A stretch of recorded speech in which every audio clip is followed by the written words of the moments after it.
While Ukraine continues to struggle with an additional 200,000 homes losing power yesterday, your Pamela Joe Bondi, your Attorney General, was soiling herself earlier today on the Capitol Hill, and the Epstein files continue to touch just about every clean and dirty corner of the universe. I wanted to give some prompts to Sanae Takaichi because I had done a brief episode right around the 1st of January, acknowledging her tremendous win in the late fall, and after the assassination of Prime Minister Abe. And Japan is always, well, since the Second World War, has been an ally, and now with tensions in the region, and more particularly with China, very present. We need that ally. We need Japan. We need firm leadership, and particularly as the Trump administration continues to stand down in the region while they're doing all of the other foolish things that they're doing. That's sort of the flip side of the fire hose approach that the MAGA Trump administration and Republicans try to employ. And as you saw with Pamela Joe Bondi on Capitol Hill, they believe that the combativeness is a way to obfuscate and get people off their game. That if it's the ready, aim, fire is fire, and then whatever else comes afterward. It's all part of the game plan. And just because you know what Project 2025 means, doesn't mean that it can't be unsettling to when the Trump administration has disposed of every sort of norm that we've known of, much to the detriment of the United States, now and in the future. Well, we don't have any other choice. We have to deal with the cards we're dealt right now. We can't. We don't have the votes to impeach Donald Trump, and until such time, or until, as I often repeat in my tweets and in other social media platforms, it's John Thune. He couldn't fix everything, but he could stop the madness and require a reset. Soft reset, medium reset, hard reset. That you can't really you can't wish. Hope is not a strategy, right? So how will somebody who's behaved as disgracefully as John Thune, Mike Johnson, and John Roberts, when they take that first step, will they realize what's being done to their country in their name by essentially a game show host? Do they all of a sudden, do they wake up and say, you know, hashtag OMG, Houston, we have a problem? I'm skeptical. I'm skeptical because, the signs have been there, blinking red for quite some time. What will it take? Do we need another dead American citizen, shot 10 times by poorly trained ICE or border control agents to wake them up? Or do they believe that they'll just learn on the job? I'm not making light of that, but it would suggest that they're not treating the current situation with the seriousness it requires. That Captain Obvious and Master of Understatement all wrapped up in one there. They're Mike Johnson and John Thune are, dereliction of duty. They are failing to live up to their oath, plain and simple. There's no other way to look at it. So, and particularly, Thune, Mike Johnson, he's a twist. He's just, it's the lower house. They have elections every, a couple years.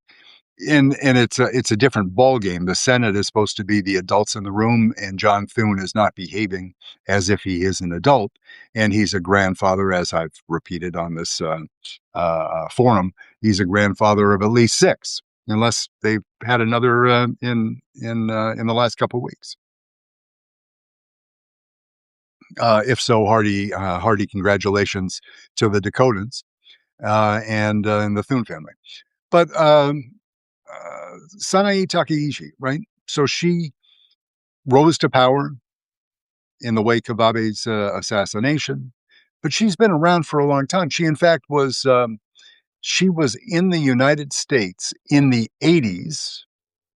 She is, I think she's around right at my age, in that 60-ish range.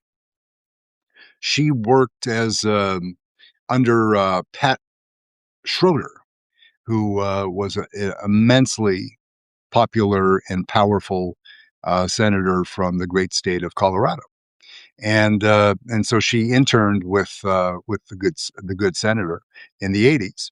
She returned to Japan. She worked in media.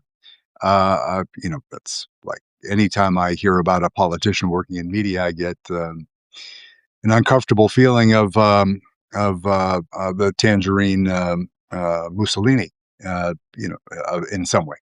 But she did morning news, morning culture, a few years of that, and reportedly did a great job. And then got into politics, and she served in the Diet, which is their Congress, and won a couple, lost a couple, and then was in various ministries and served with great distinction. And I think she was the longest serving, their equivalent to the congressional.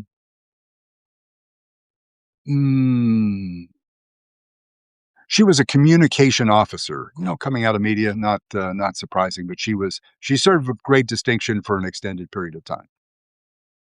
The fact that she worked here, I understand that her, not that this matters, but that her English is fun. But English, going from U.S. to Japan or Japan back, those are not two languages that cut you a lot of breaks when you're learning the opposite number.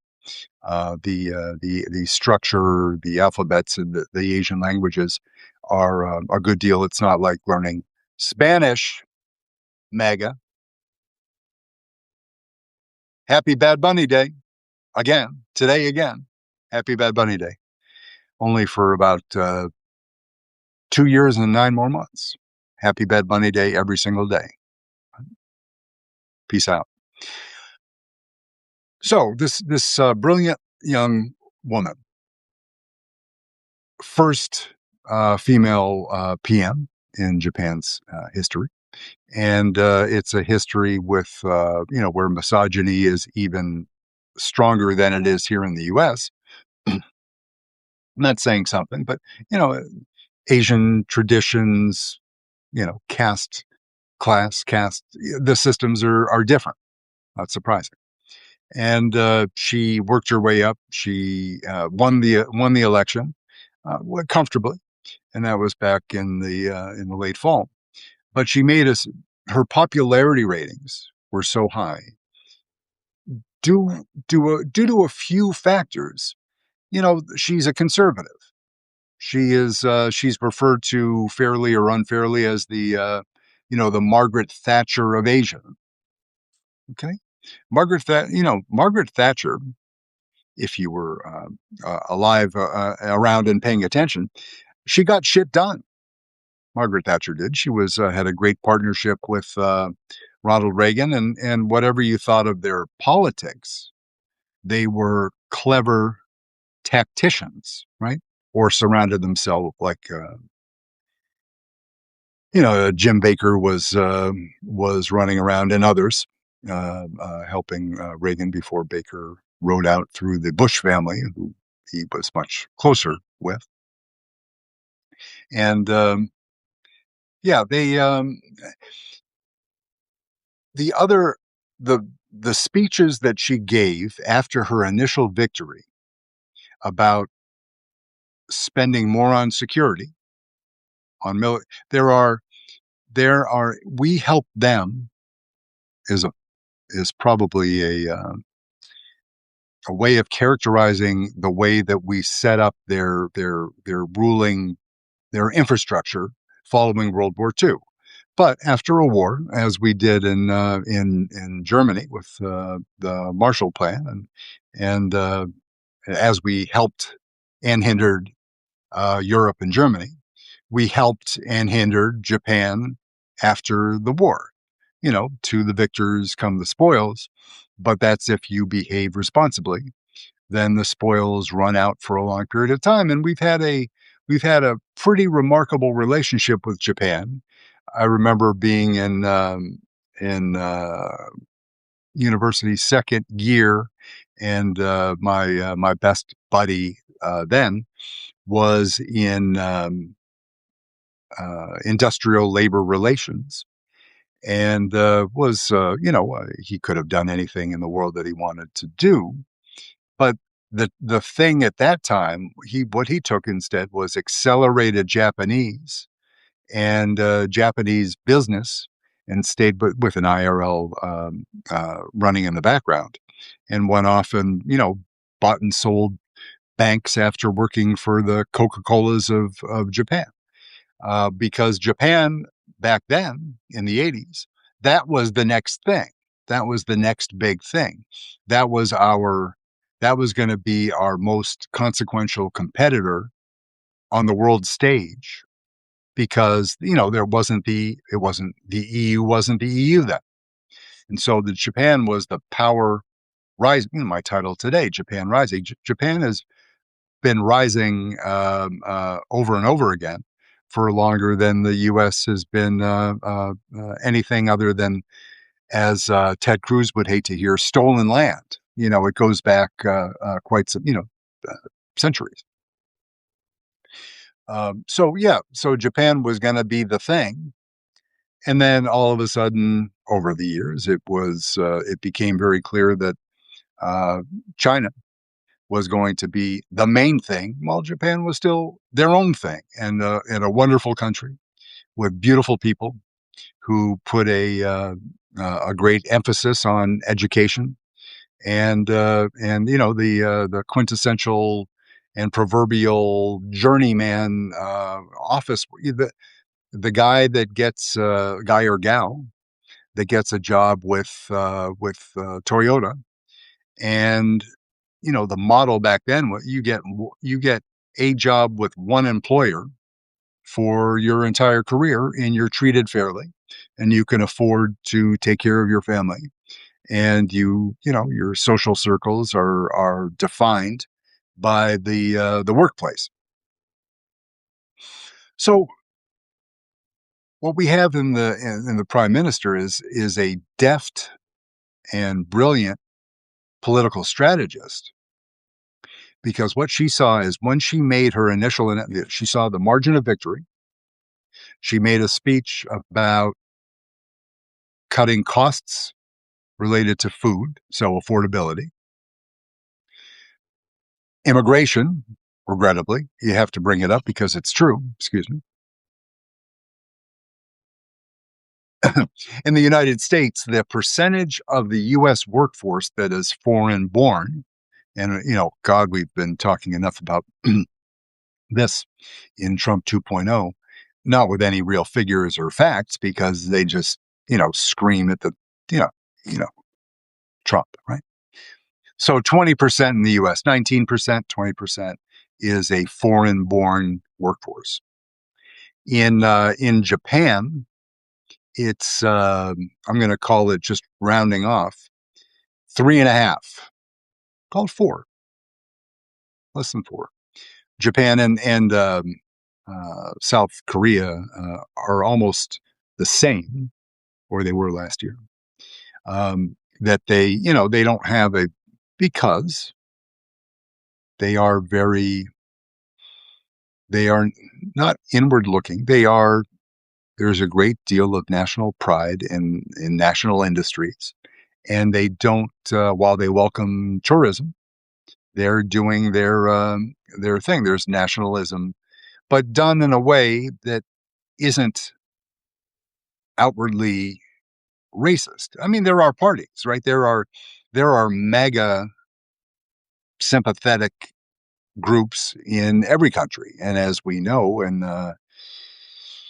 ooh, in the UK, France, and Germany, we've got a tough couple of years ahead, because not just our own challenges, but that's going to be a major issue in some of the largest economies in Europe, and it's the same thing in the two most important economies, not named China, Japan and South Korea. They go between 3 and 5%, and they're also having the same problem that the world is having as far as birth rates. Because when affordability becomes a greater challenge, and social media and 100 other reasons, right?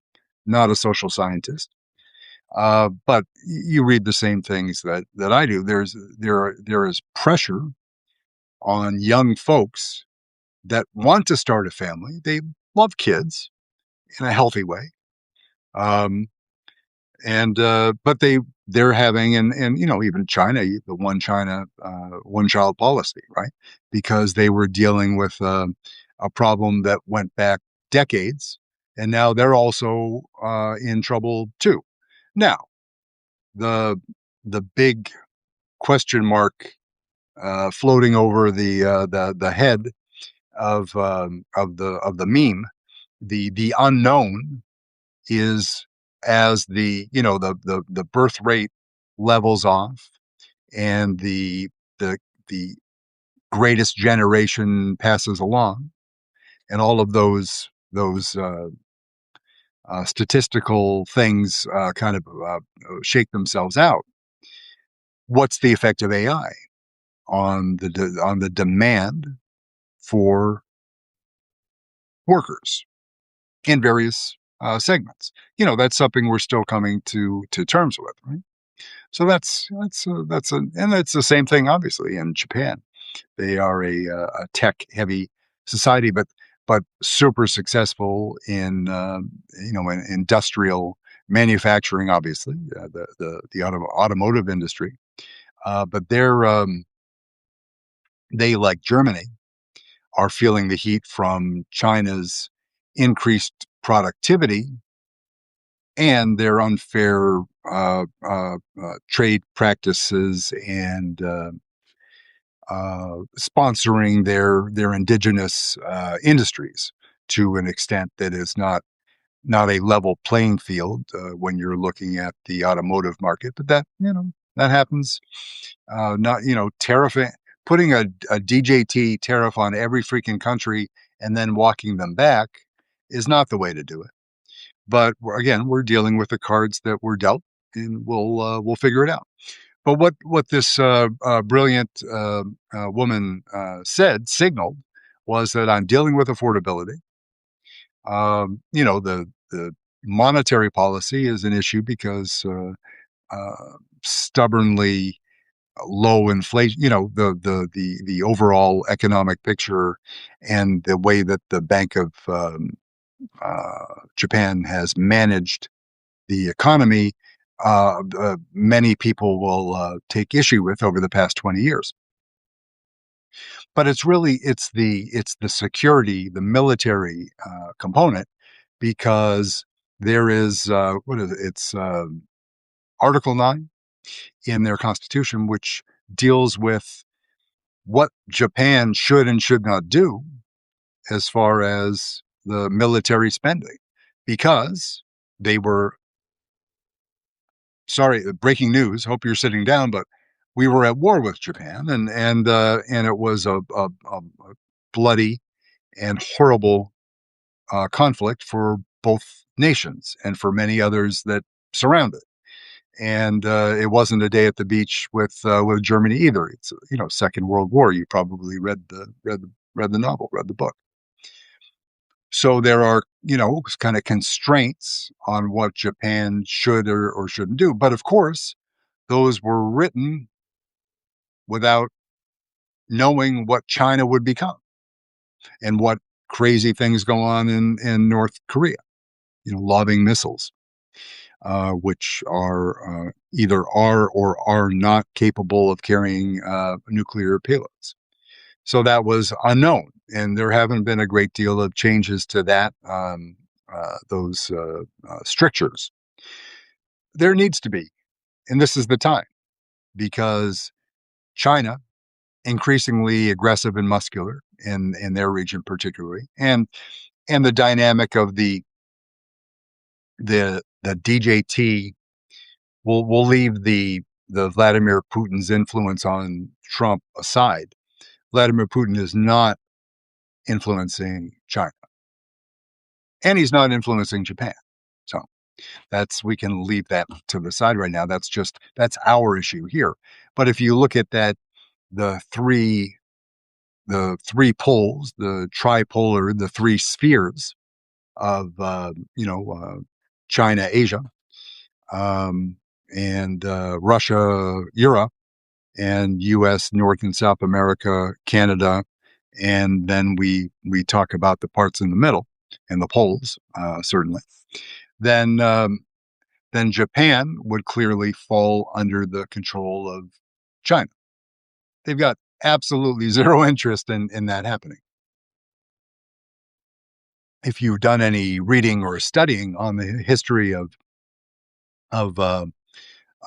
warfare and the war is over, we're not, we're looking back at burying our last great heroes, second World War heroes that go every year to Omaha Beach and go to the Pacific, go to Honolulu.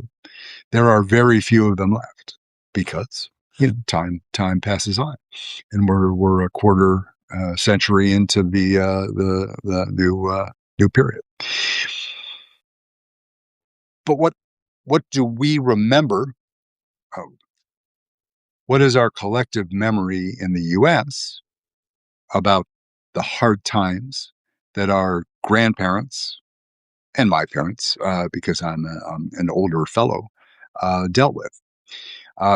Japan, it was Imperial Japan, a proud nation, and a lot of things to be proud of. And they're caught in a very difficult vice over there. This geography, like math, is undefeated. Right? You can fight over chains of islands, and I'm not minimizing anything to do with that.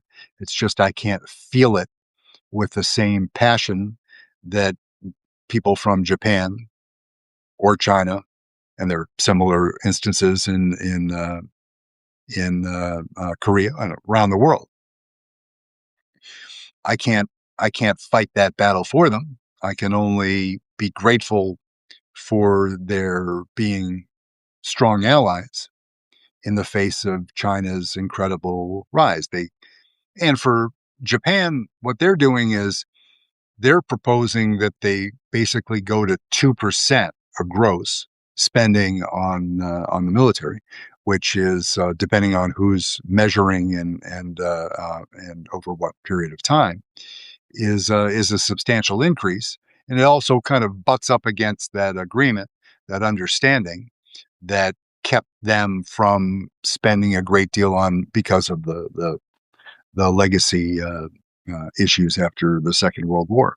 But China's there at the door, Taiwan's in the middle, and this Sani Takaishi, the PM, said, we're not bowing down to China. We're not okay with China taking Taiwan. No, that's not okay. This is our region too, and so we're going to have a seat at the table.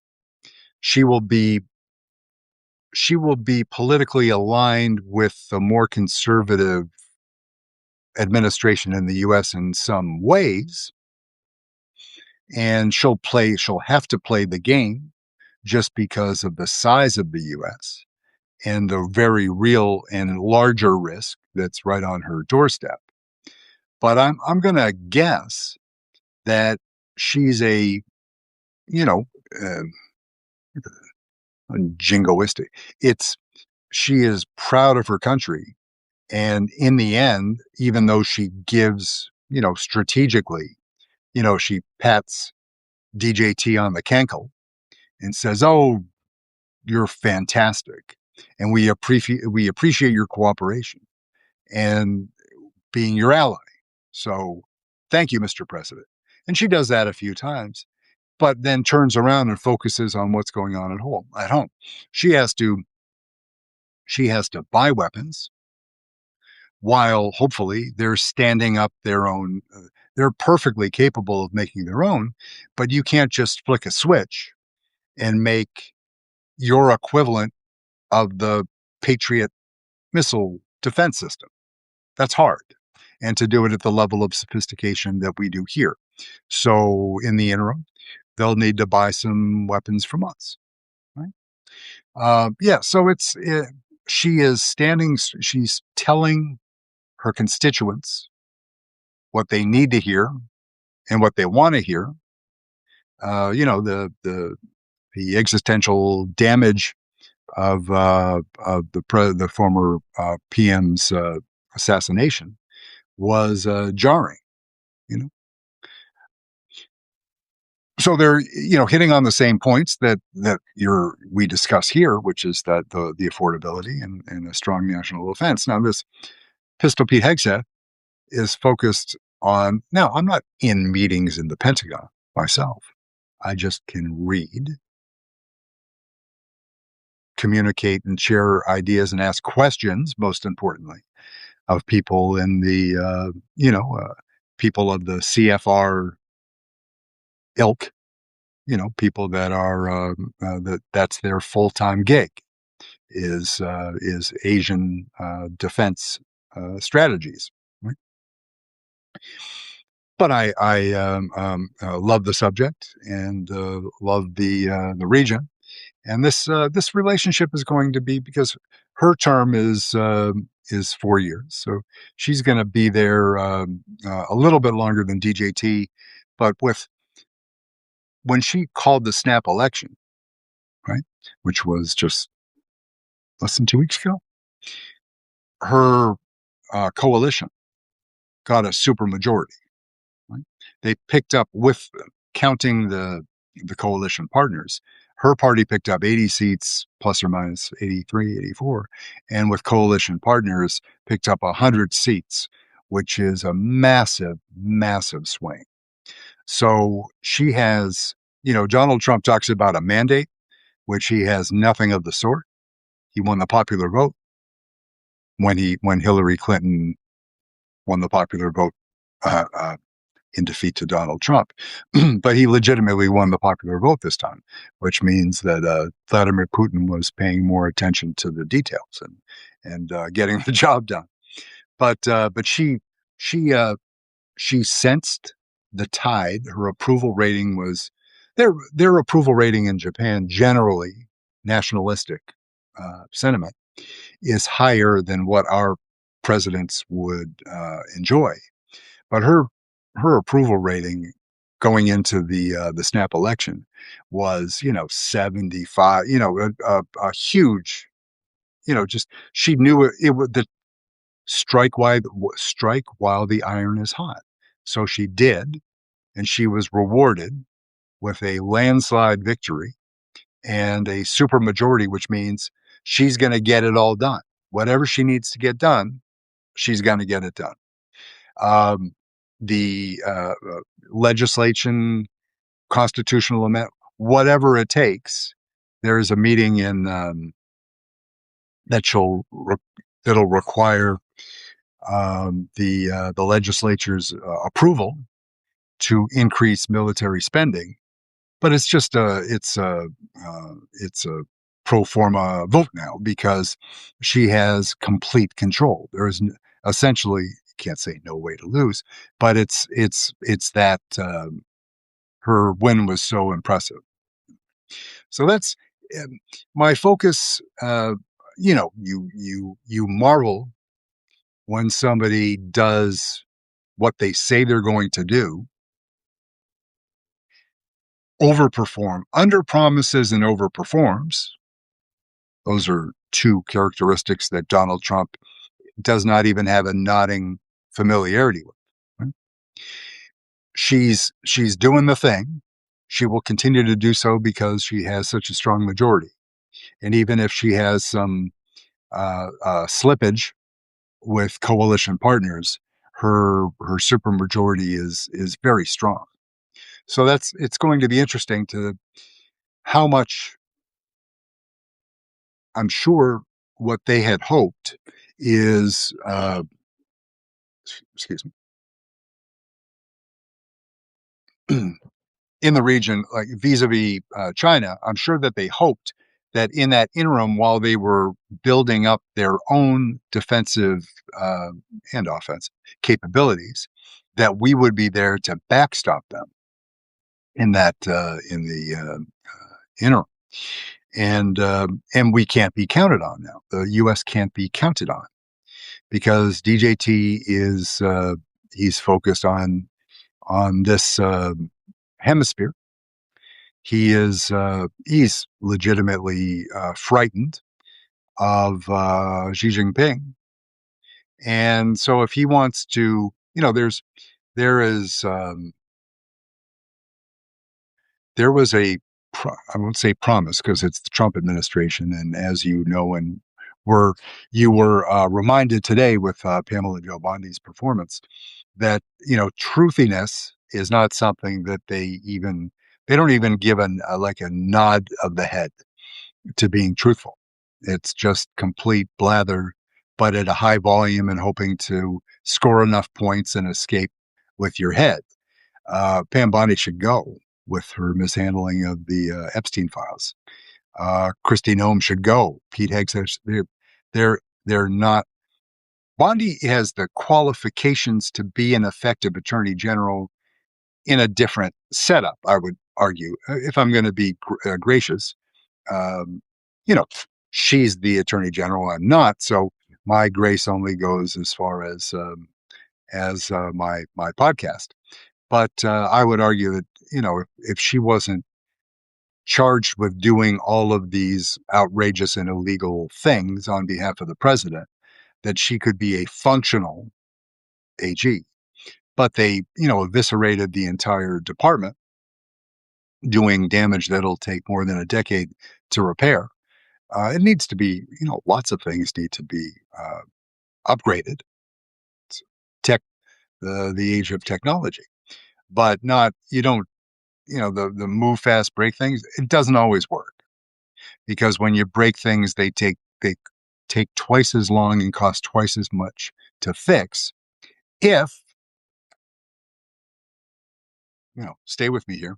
If you fuck up and break the wrong thing, or instead of making a surgical amputation, if you'll excuse me, you just demolish something that you still need, then what they're doing is they're they're pissing away your tax dollars twice, right? The Doge effect, spending money to save money. Oh, we didn't save money, so we just spent money. And now we're breaking a bunch of things because that's what Russ Vogt and Project 2025 and Heritage and all of the great thinkers in the MAGA universe thought was going to be a good idea. Now they've done a lot of things they wanted to do, but that doesn't mean success. That means generational damage to democracy. Right? So yeah, those clowns. But the at the top of the list, can Marco Rubio stay and be a productive member of society and of government? Sure, Marco's a smart guy, right? He uh, he graduated from the University of Miami, which is one of the top beach schools of all time. You know, uh, cute girls, cute boys. It's a great place to be. Uh, and it's a good school too. The U. Yeah. So, but the rest of them they got to go, and JD is just reprehensible and cringe worthy and all sorts of things. But what I see is, black and brown people are not shown. There's not a great deal of dignity shown. Oh wait, the alarm just went off. You know what happened? It's Bad Bunny Day. Oh no, I told you. Okay, it's Bad Bunny Day again. So, yeah, Wednesday, Bad Bunny Day, before Thursday, which is also Bad Bunny Day. The Japanese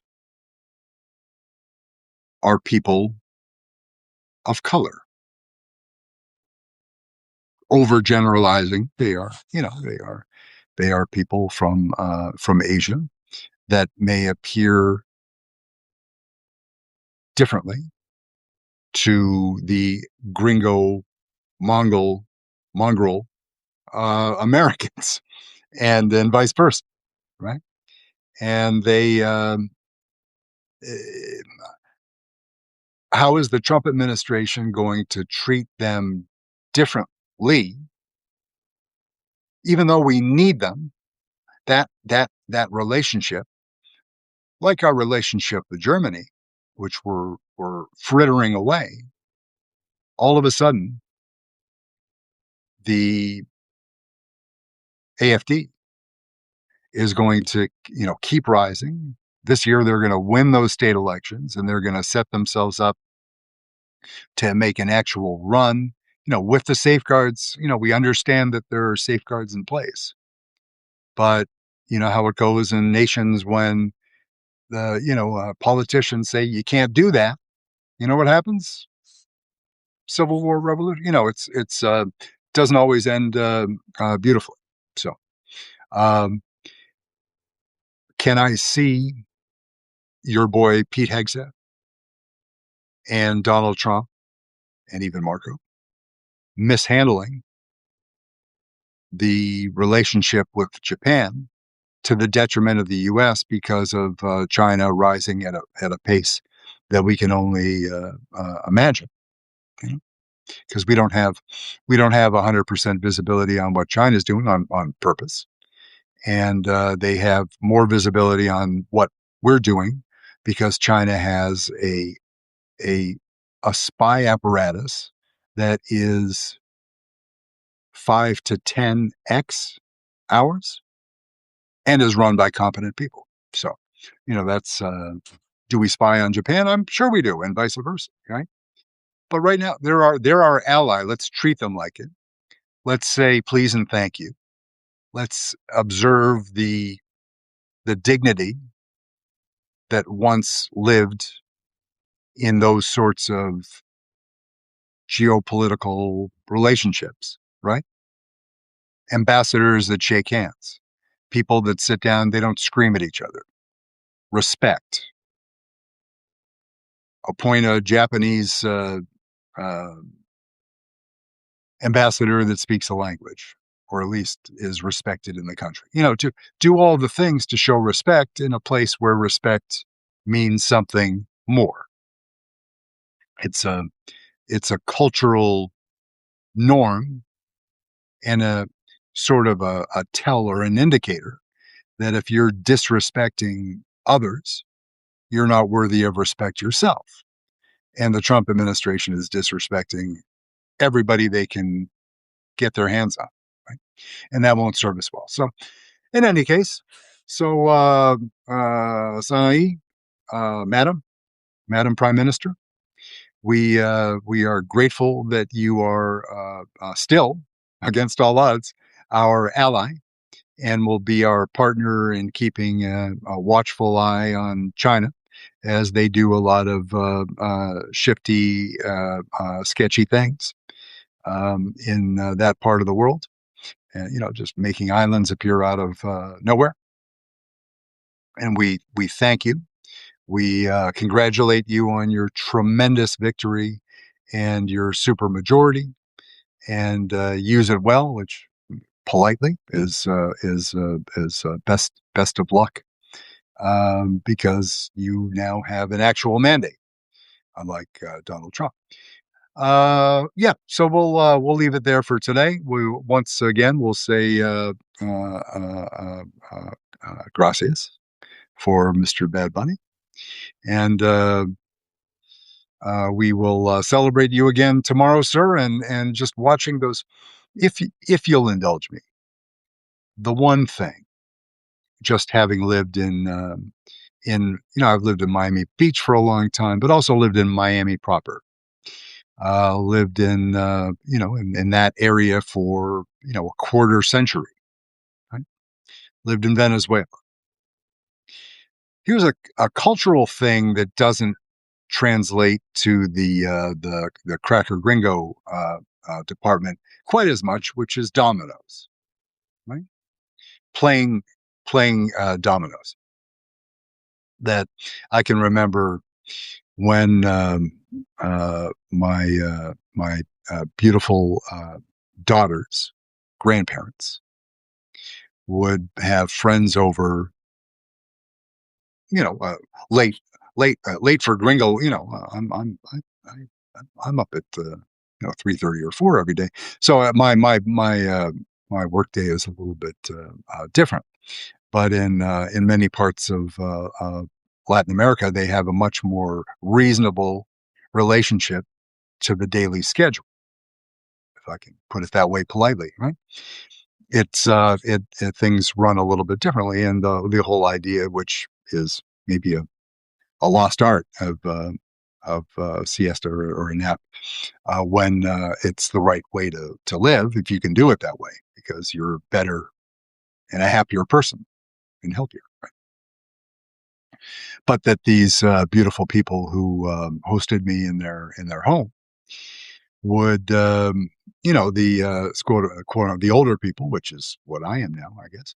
But the grandparents, the abuelos, and everybody would get together and set up a table outside on the patio, and play dominoes and have a few beverages and tell stories, play some music, salsa, other. And the same thing is happening one wall, one house over, and then one house over. Perhaps your neighbor is playing with you on that night and you're going to play with them on another night. But if you listened, if you walked up and down the street, you would hear the clack clack of the tiles on the table, right? You walk into parks in Miami, and whether you're if you're in Hialeah with a more predominantly Cuban population, or in Doral with a Venezuelan population, or in other parts of the city where Dominicans and Colombians and Puerto Ricans are more, their population is more prevalent. It's kind of a unifying theme. It's this game that is kind of part of the social structure, right? And it's not just there can be money involved. What's wrong with that?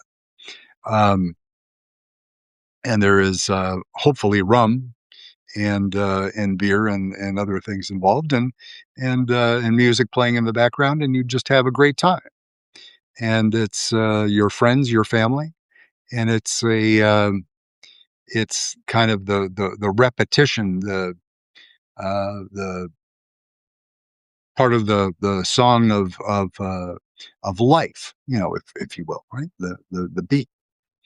And to see that featured, I, I, I'm not a producer of anything other than podcasts, right? And I ain't that good at that. Um, but I haven't given up.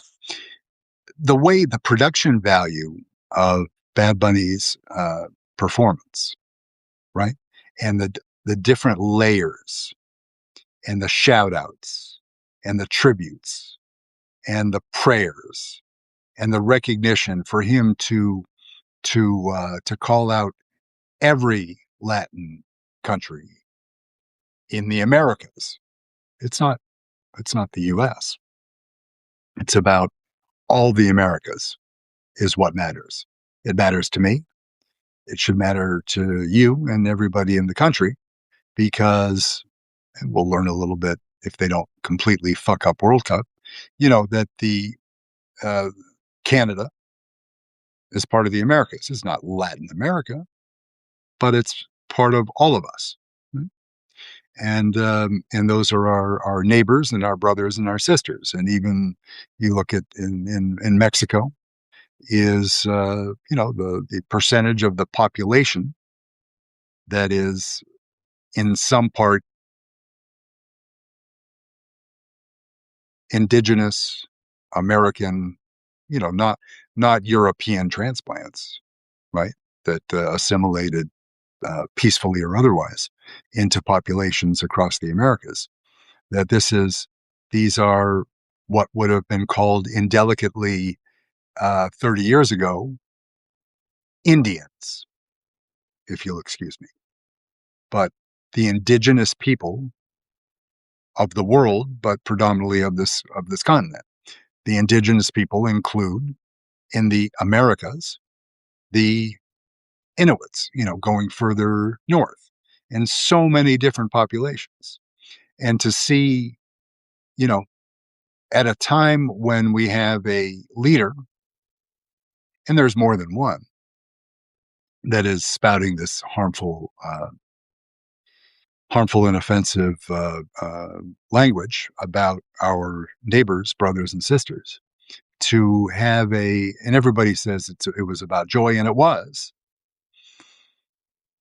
but it was political with a small p, I would say, because it it highlighted how every country in the Americas is connected in a way that can't be broken by racism. So, and that particular part has absolutely nothing to do with Japan or the brilliant and talented Sanae Takaichi, who I salute because I'm going to say a good afternoon and wish you a beautiful day. And we'll do it again tomorrow when I've been threatening to do more cabinet secretaries, and I've got a nice hook into one of my favorite through lines, which is the involvement of Vladimir Putin. And I've got a good one for tomorrow. So thank you and have a beautiful night. Thanks for your time. Oh, subscribe, please. Restack, please. Follow, please. And share with people off of the platform if you are operating in the YouTube space, in the Facebook space, in the Twitter. I still call it Twitter X space because we don't like Elon. We call it Twitter. In the TikTok, in the MySpace space. Just joking. Have a nice day. Thank you very much.